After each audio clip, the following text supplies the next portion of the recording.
Two. It's the MyMichelleLive podcast. MyMichelleLive. Sports Timeout. The fans, the field, the faith, the fun. Here's Michelle. And the fellas, it is Sports Time Out. We take a look at the sports of the week, the stories, and we give commentary that defies sometimes the average level of fun. And it looks for the God story as well. I'm so happy to be with you guys today. I was sharing with you an email that I got from a listener this week that said, I watch, and it amazes me how often I give my commentary, I talk back, and then in the back of my mind, I get offended that no one's listening to me, and I realize, oh yeah, I'm not actually on with you guys. I'm just watching you guys. But you as the listener, the viewer, you really are part of the family. We celebrate more than just our love for sports, but our love for a risen Savior who we will be celebrating in come Easter time next week. Let me introduce you to the fellas. We have with us Brent. Author, photographer, Brent R Baker.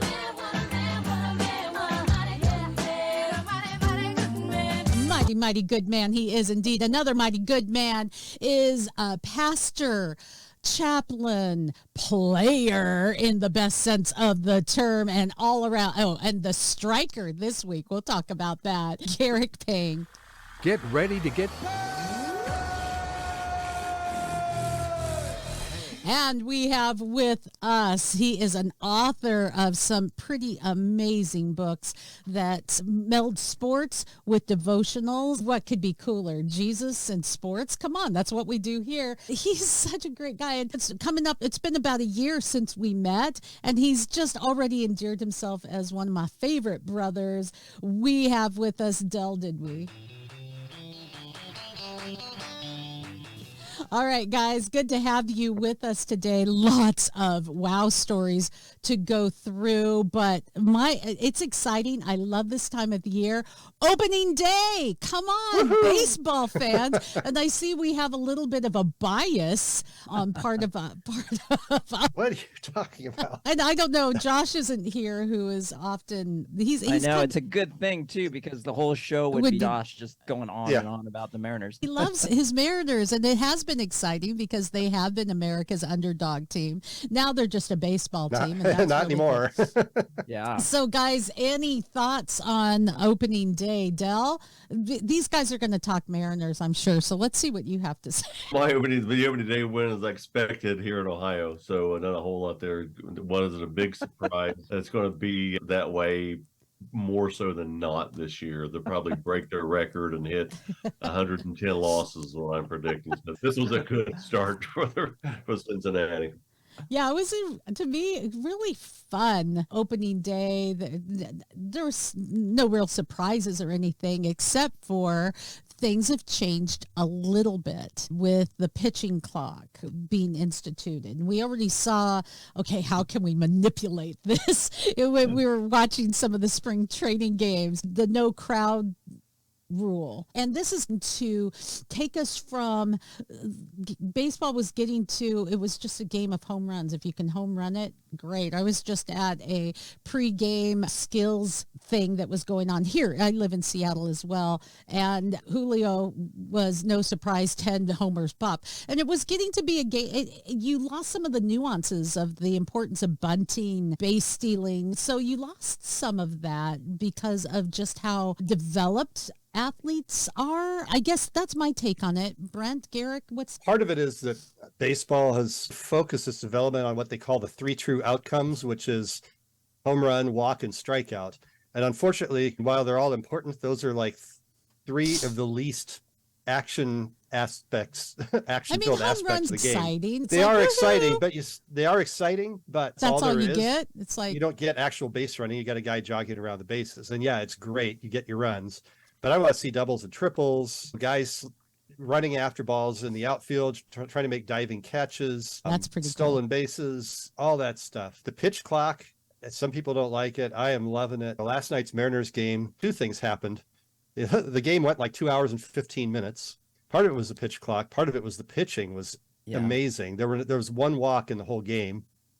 So that'll shorten your game up They too. do have a good bench. Yeah, and a good bullpen. Good Pitch pen clock and came good into bench. play. Yep, pitch clock came into play with the Indians reliever. I can't pronounce his name. It starts with a K, like Karsinik or something like that. Not He had helping.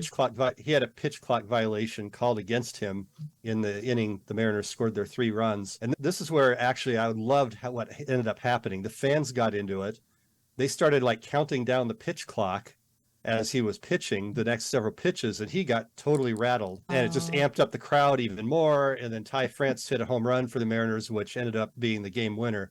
But I think it's going to put a premium for it. It'll increase crowd involvement in close games, and as well as shortening the games, and it'll put a premium on these guys who can perform under pressure. Because when you got it's like standing at the free throw line, or what happened to poor Russell Wilson in Denver last year when his own fans were counting down the play clock. Hopefully fans will do it to the opponent's pitchers and not their own. But that said, Who knows? But see, that's for exciting. a Mariner fan, great opening day. I like the way the pitch clock is playing out, and what could also be more appropriate really than Aaron Judge leading off the season with a home run. Like the first pitch, second at bat for any team this season. Aaron Judge had 62 last year, and I think he's going to make a run at 70 this year if things go well for him. Garrick, the thing is, when I was getting a feel for the crowd, I wasn't at opening day. I was at a hockey game.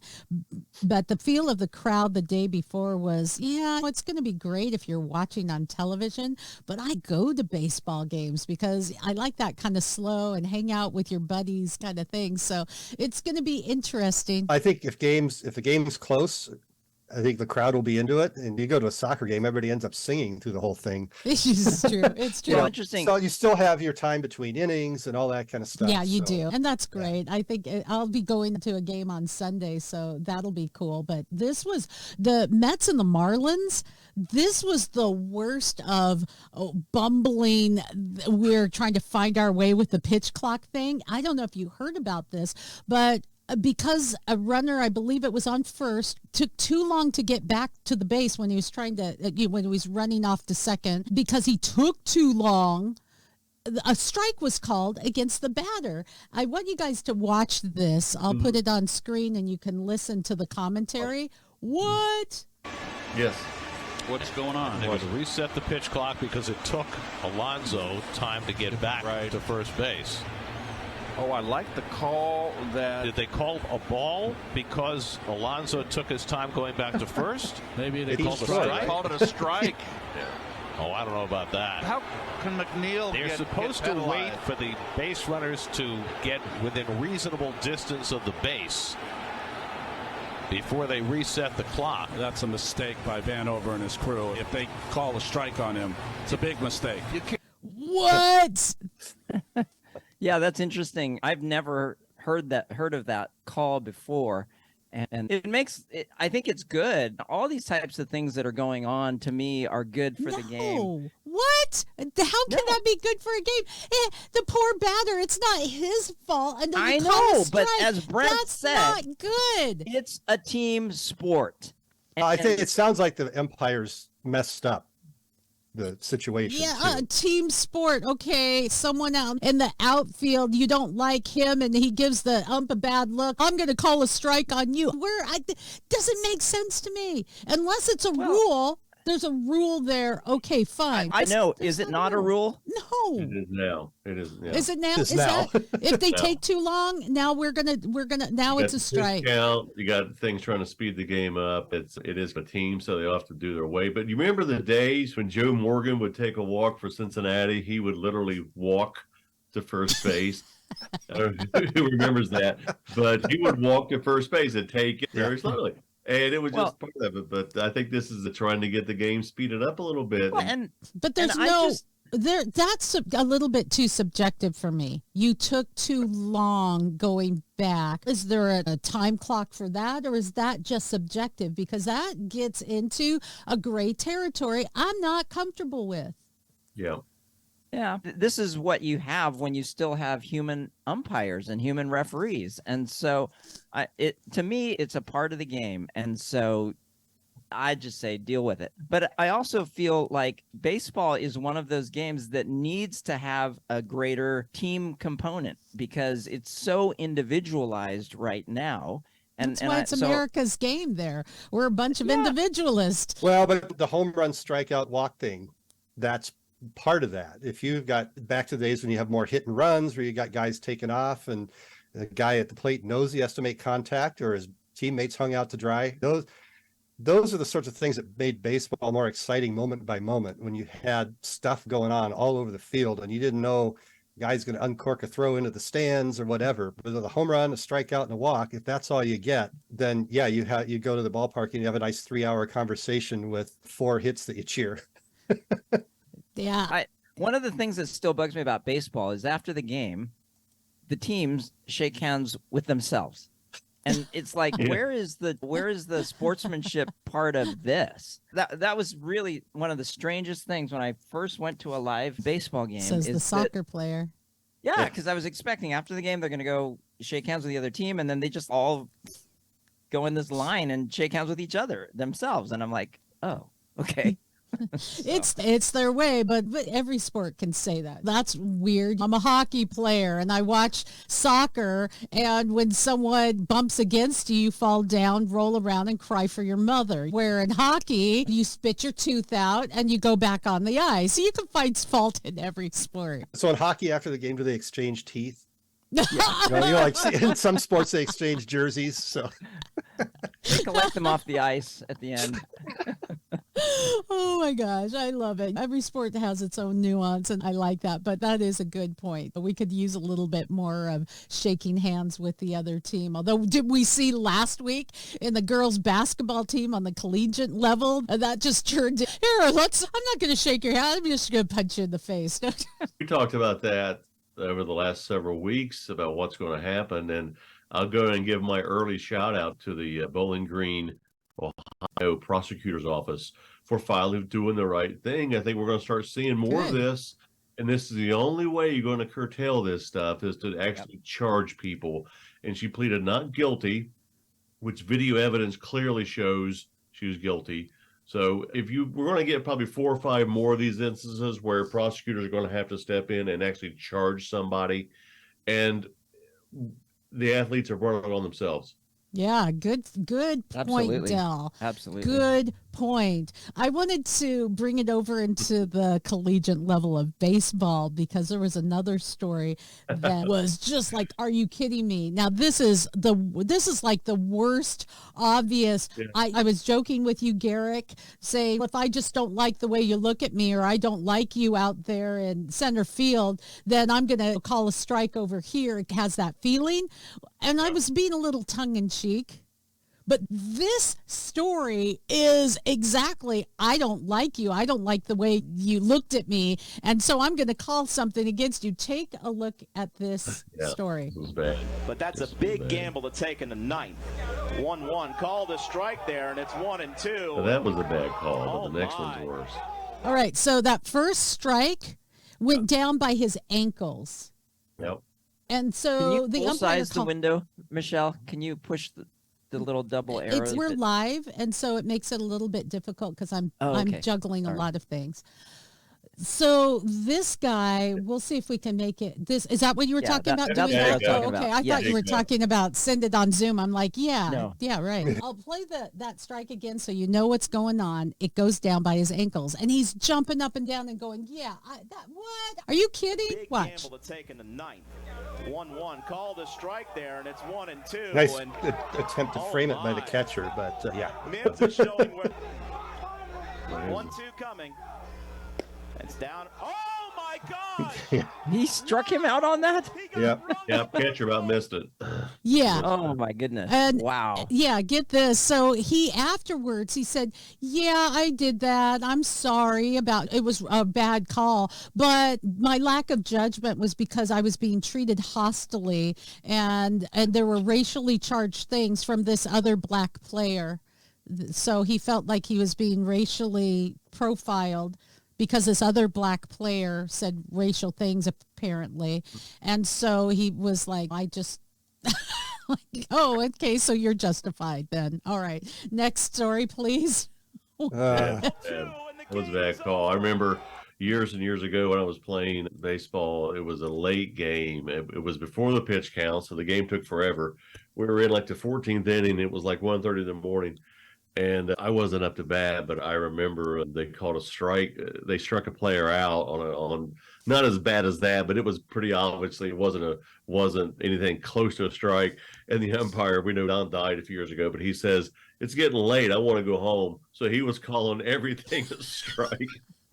I'm not gonna lie, there's games where you're looking at shorter baseball games now. That's nice. Last year we had an 18-inner here in my town that it's never going to end. I'm going to be here for the rest of my life. It's funny you say that because I was covering I think it was a softball game several years ago, and the umpire literally was like 90 years old. He was known in our area for doing various types of officiating for over 70 years. And the two teams were not very good.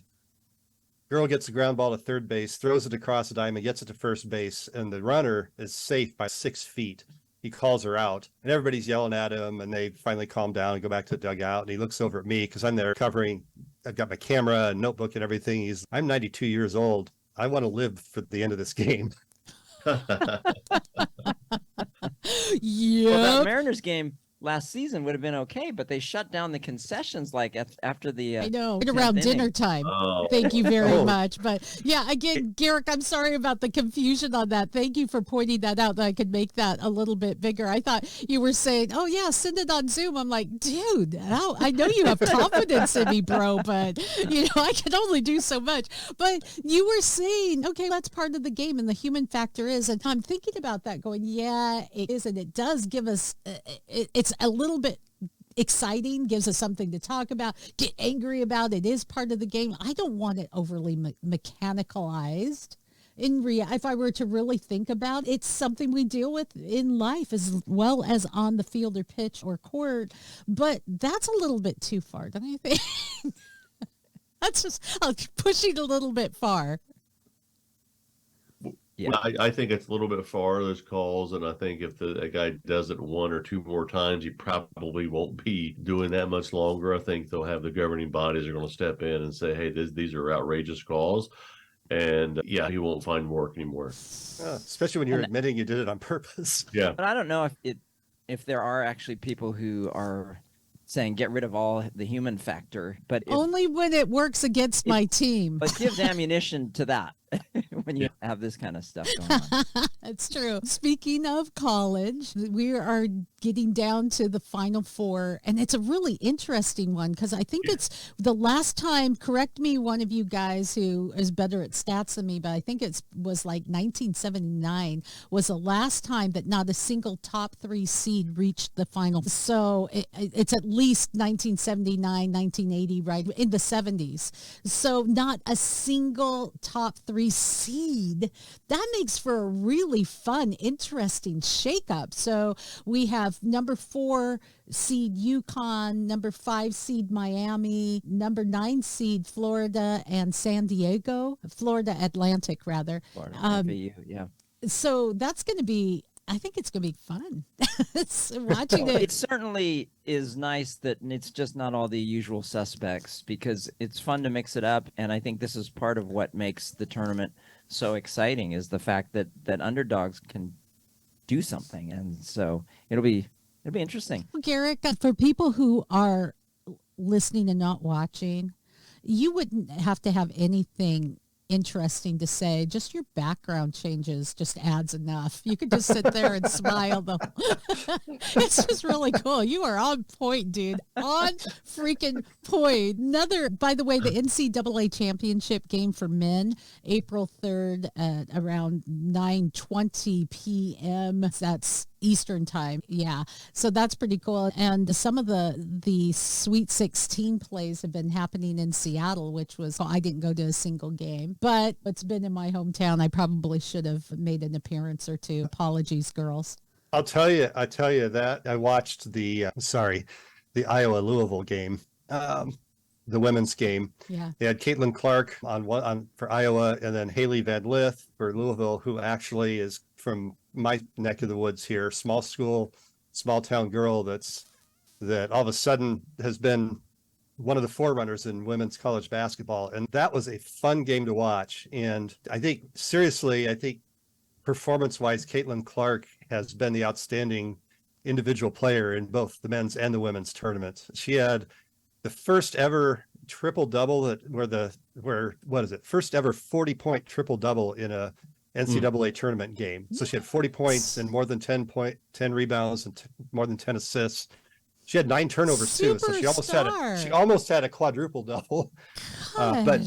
So one thing that too, I will say, the women's game in the last 10, 15 years has really improved. Oh yeah, I will give the girls that. Way to go, women. I think that a lot of times the teams are better than the men's teams, and I'm not saying they're more athletic or could match up directly with the men's team, but as far as playing team ball, shooting, screens, all sorts of stuff, because they're not dependent on dunks all the time. It's an enjoyable brand of game to watch. It's not exactly the same game, but I really enjoyed that game. Just some high level play. And I think the women's Final Four, unlike the men's, you've got all blue bloods, basically all of the top teams in the Final Four. So it should be really outstanding as well. So that's tonight and Sunday that those games are.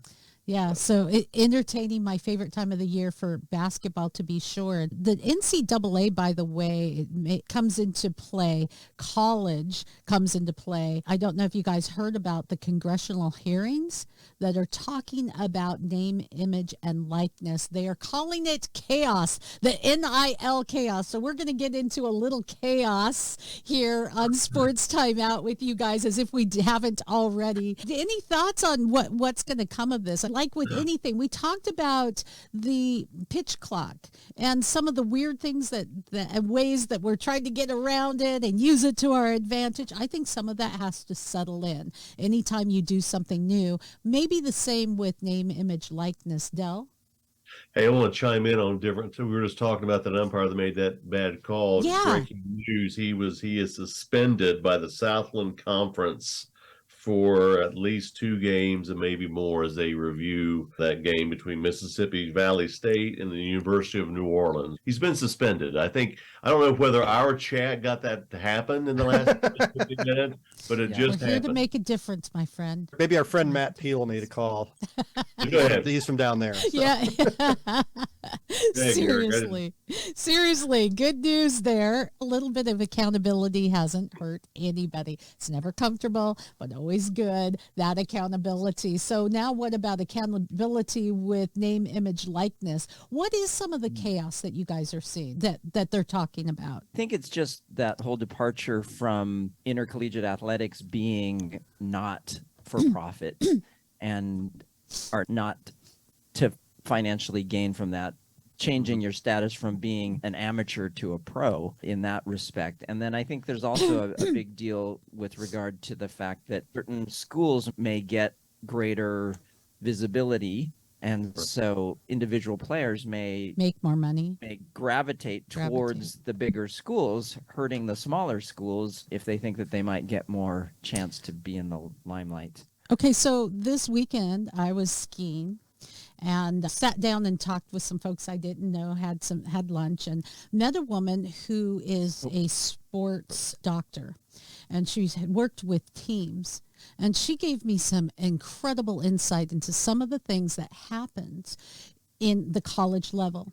She said that colleges make bank. They make a lot of money off of these athletes, and most of these athletes will not go into the professional field and make money off of their talent. There's a few that are going to become professional, but most will not.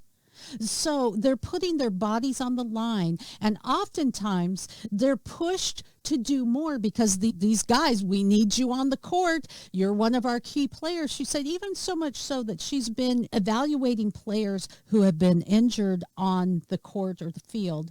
They come in to get evaluation, and their coach is standing there right over them, right behind them. And she's saying, do you feel well enough to? Yes, he feels well enough to go on. And they're like, yes, I feel well enough. And they are in no way enough. And there's pressure on the doctors to make sure that that they give them the right shot so they won't feel the pain, so they can go out there and endanger their health for the rest of their life. Name, image, likeness is saying, you know what, if you're putting your body on the line, you should make money in return. I don't think any of us disagrees. It's just, how do you do it fairly? Now, I'd love to hear from Del or Brent as well. You guys have both been reporters following sports. You've seen some of the shenanigans. What say you? I do think that intercollegiate or collegiate athletes should have the opportunity to make money off their name, image, and likeness, because if you're in an orchestra, they don't prohibit you from making money playing music. But if you're involved on a collegiate sports team in the past, guys have been tripped up for getting a free dinner from somebody. There's a whole mess of factors in play here. Part of it is, yeah, they told the athletes that you can make money off of your name, image, and likeness, or basically who you are as a college athlete, but they really didn't put a lot of rules in place. The NCAA is pretty fractured already. They really have almost nothing to do with college football. That's run by the 5 power conferences. It seriously is. That's a good point. It's not run by the NCAA except with some disciplinary stuff. And then you have the other sports. Most of the money flows through. Now, you have a situation where there's been some of the talk is that the Miami Hurricanes basketball teams in the Final Four is like an NIL team, because a lot of their players were recruited there by local businesses and fan bases that offered athletes money if they would become a Miami Hurricane. And that now is legal. These guys get contracts, but there's some situations where guys have signed contracts with like fan consortiums, and then the money hasn't come through and they've been left hung out to dry. So there's been some bad stuff. And there's been some good stuff. There's been some good stuff, like Caitlin Clark that we mentioned. She's got some pretty good NIL deals, which for women in sports, there haven't been those opportunities at all in the past. So it's a mixed bag, but there needs to be some structure. However, when Congress gets involved, I'm like, okay, whatever they come up with is probably not going to work. That's how I feel. Not that the NCAA has always done a great job, but I feel like that if there's rules in place that have some teeth, they need to be by people who are invested in the athletes and in the schools as educational institutions. Yeah, I'm torn on opinions on it. I've seen both sides, but in the end, there is no way for it to be fair. There will not be any way for it to be deemed fair at any league or any level of the NCAA, because some Division I school that nobody's heard of is not going to have those opportunities as well.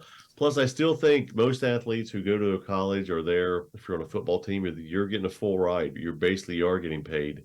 So that's how I look at it as well. You're getting a $300,000 education. Oh, that's a good point. And I know some guys who've been on Final Four trips, who've been to national championships.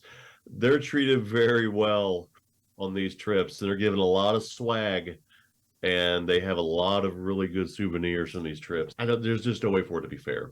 Yeah. Something else that they're looking to see if it's really fair and they want to go ahead with this is in hockey. The NHL is having a lot of trouble with the polarization of pride. So every league seems to have Indigenous People Night, People with Too Much Acne Night, People of Color Night, Pride Night, where there's a place for recognizing that anyone who is good enough, no matter what your background, what your belief, what you identify as, if you're an athlete, you do deserve a place at the table.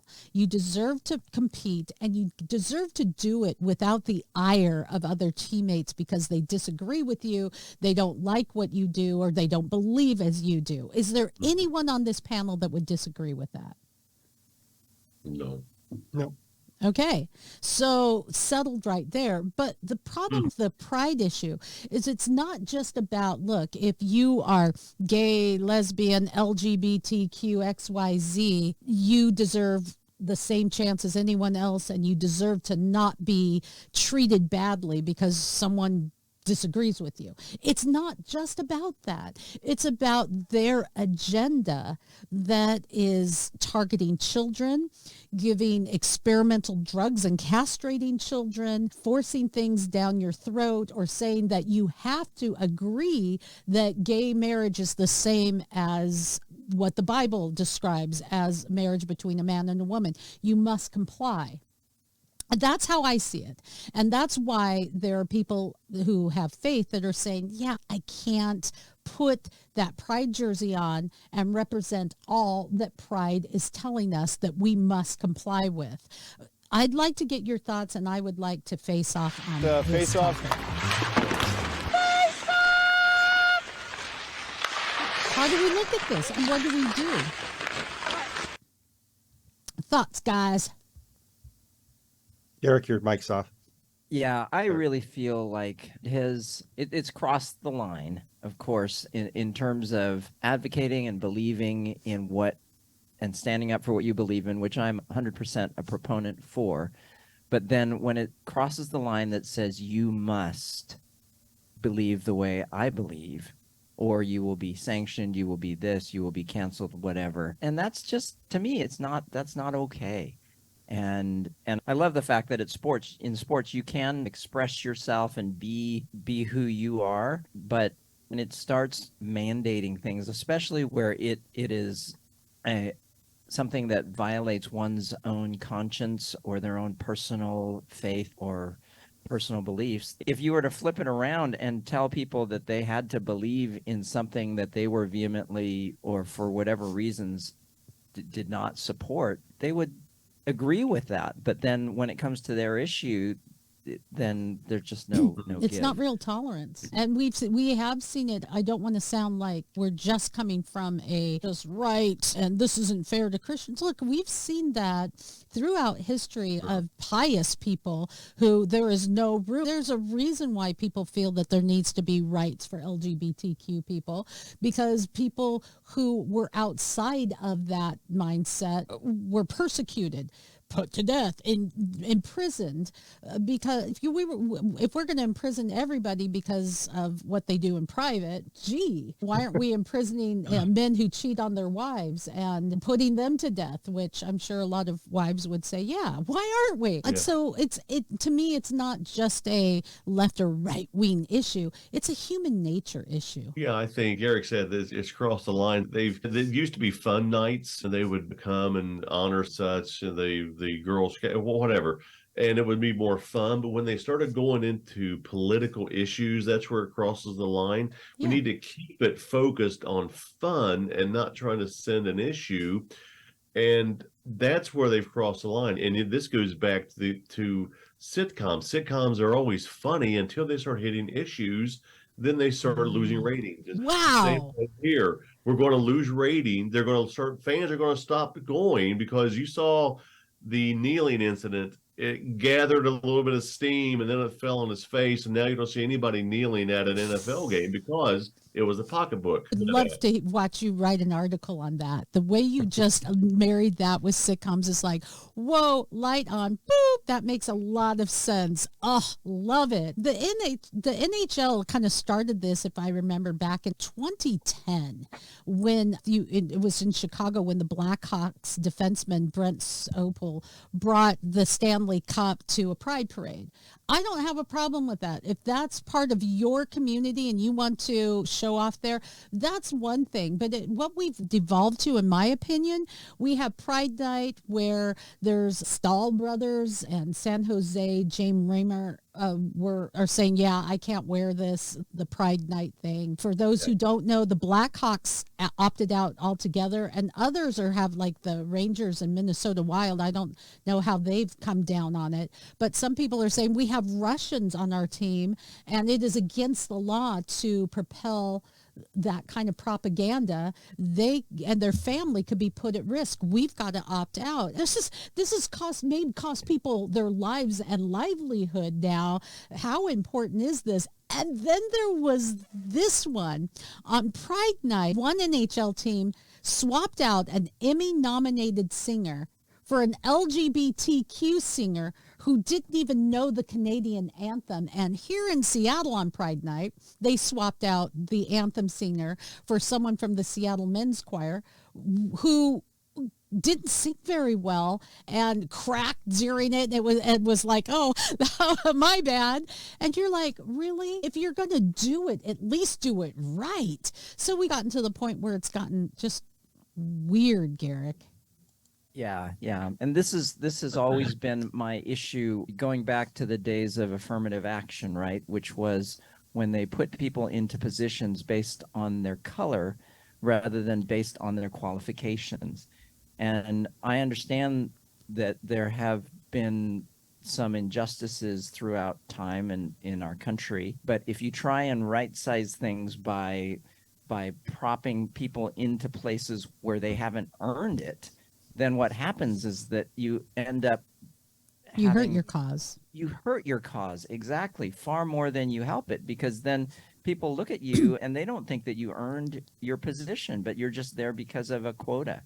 And so do you guys want to hear a couple of stories where some people have come out against the overabundance of LGBTQ and the displacement of women, which, hey, woman here, I just want to say I have a problem with gender appropriation when it displaces women. Do you know Riley Gaines, female swimmer, just an amazing all-American female swimmer? She completely has been blasting ESPN because they highlighted the male swimmer, Leah Thomas, during Women's History Month. And then there's this story where there's a male Canadian powerlifting coach, and he broke the Alberta women's bench press record over the weekend. But he did it in an act of protest against the presiding organization for their lenient trans inclusion policy, just to make a point. So people are getting brave and pushing back, Brent. Yeah, it's about time, to be honest. I've said it half jokingly, and you brought it up, is that no one can be a woman like a man can. Sorry, I think I did something on my camera there. Do you remember that old song, Anything You Can Do, I Can Do Better? Yeah. I can do anything better than you. Yeah. Anyway, I'm sorry, I've distracted myself. If you're not seeing me, all of a sudden I'm sinking off of my screen. I wasn't going to say anything. I think to the bigger point, though, when we have these situations where it's one thing to tolerance is one thing, but forcing people to celebrate things that violate their conscience, that's the line that's been crossed with trying to ensure that everybody on the team has to wear the Pride Night shirts or whatever. If we had some huge private Christian school celebration where all the teams had to wear crosses on their uniforms, you can imagine Jesus is Lord. You can imagine the outcry, and rightfully, because in that setting, that's not the appropriate way to celebrate what you believe in. But Jesus is Lord. Shouldn't everybody comply? They will one day. Oh, but it's not our job to enforce that. So that's the point. Yeah. There you go. Yeah. There you go. Exactly. Guys, we're getting down towards the end of the broadcast. I did want to bring a couple of cool, there goes Brent. He sunk so low in his chair. He just sunk right off. I wanted to bring up that I hear a really amazing game was played at FTI over 55 with a 6-1 victory and 2 goals by our own amazing striker, Garrick Pang. Get ready to get... Yeah, the other team got panged indeed, so I want to say congratulations there. Thank you very much. Yeah, the first one was a PK, and it was funny because on that particular play, I was running across the penalty box, and one of our players took a shot, and it was a great shot on goal, and I couldn't get out of the way, and it hit me, and the ball rebounded back to him. He got the ball and crossed it, and the player just took him out completely. Oof. And so I told him, I said, why don't you take it? And he goes, no, you take it. And so I took it and scored. So that was my first goal. And then the second goal happened when the ball came through and one of our forwards couldn't get to it. And so it was going past, and it was almost right next to the goal.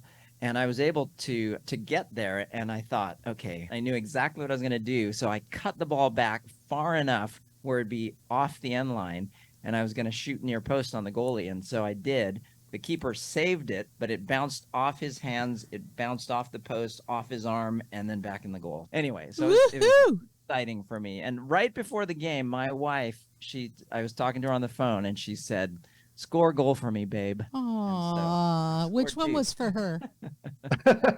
Both of them. There you go. And that's your final shot. No, let's take our final Let's take our final shot, guys. Let's go with Dell. I have another one. Just came into play. I was going to do, I said earlier, the Bowling Green Prosecutor's Office of Ohio for prosecuting the Memphis player. But I just saw this like 10 minutes ago on opening day. If anybody saw the fan who proposed, did anybody see that? No. It was a fan at the Dodgers game. You got to watch this. You just Google it. A fan ran out from center field, got on the field wearing a Dodgers jersey, and got down on one knee, turned to the stands. I guess his girlfriend was there. Got down on one knee to propose to her, and the security guard completely levels the guy. His hat flies off. He got plowed. Oh my God! Good and bad from the fan. The fan had guts, but he also had a lot of students. She said yes because I don't know. Yeah, are you trying to find it? I am actually. Oh, the guy just gets leveled. It looks like a linebacker coming on the starting lineup. It's a nice matchup.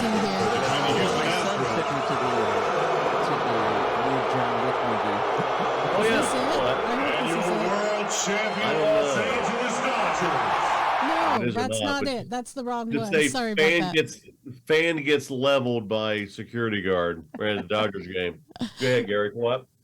Oh no, I was just saying that hit made me think of did the guy get up? And in the John Wick movie, this is not a spoiler alert, but it's expected. He falls off a second story onto the top of a van, onto the ground, and he just runs up. off. Yeah.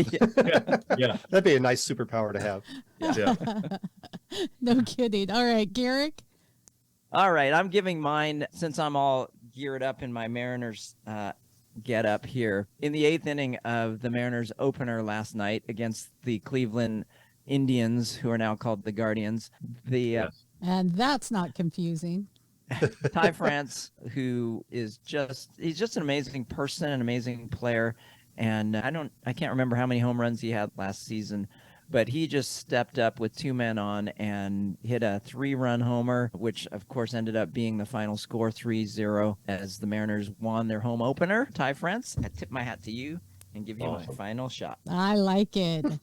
Brent. So with it being Final Four weekend, I think going into it, it looks like UConn, Connecticut, it looks like a heavy favorite of the 4 teams that are there. So I was reading about Dan Hurley, the Huskies coach, and I just want to give my final shot to him because he was always the other Hurley brother. Most people that watched basketball 30 years ago remember Danny Hurley, who played for and went to a bunch of Final Fours, and he was the older brother, and Dan always was trying to live up to his older brother. Their dad is a Hall of Fame high school basketball coach who won something like 25 state titles and is like possibly the greatest high school basketball coach this country has ever seen.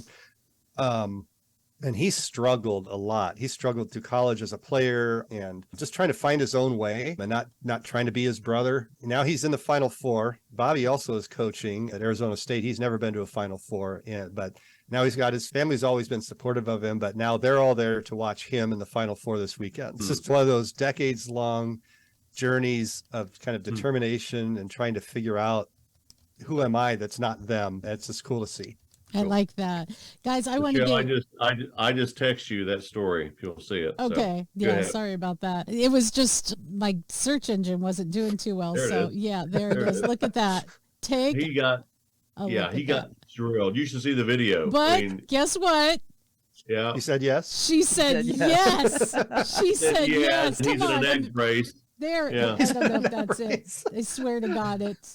He just gets plowed. It's like a linebacker shot. It's crazy, but if a man's willing to go through that to ask for your hand, girl, you say yes. Come on, you say yes. My final shot goes out to the Miami Hurricanes, who I wish I had this video. My internet just went wonky for a minute, but guys, seriously. This is amazing. Afterwards, after their last win, they get together and they unabashedly give praise and honor to God. And I like that. The thing is, though, whether you win or you lose, faith isn't about praising God when you get the W. Faith is about what happens when you don't. Is God still God? Oh, yes, he is. And all things work together for good. And it has been good hanging with you guys today. Thank you for joining in. And as you're watching, listening, viewing, reading the transcript, hanging out on MyMichelleLive, or buying really cool merch like the groovy hat I have, you're doing, do all to the glory of God. Thank you for being part of it. Like us, share us, and thank you guys. Catch you next time. For more fun, go to MyMichelleLive.com.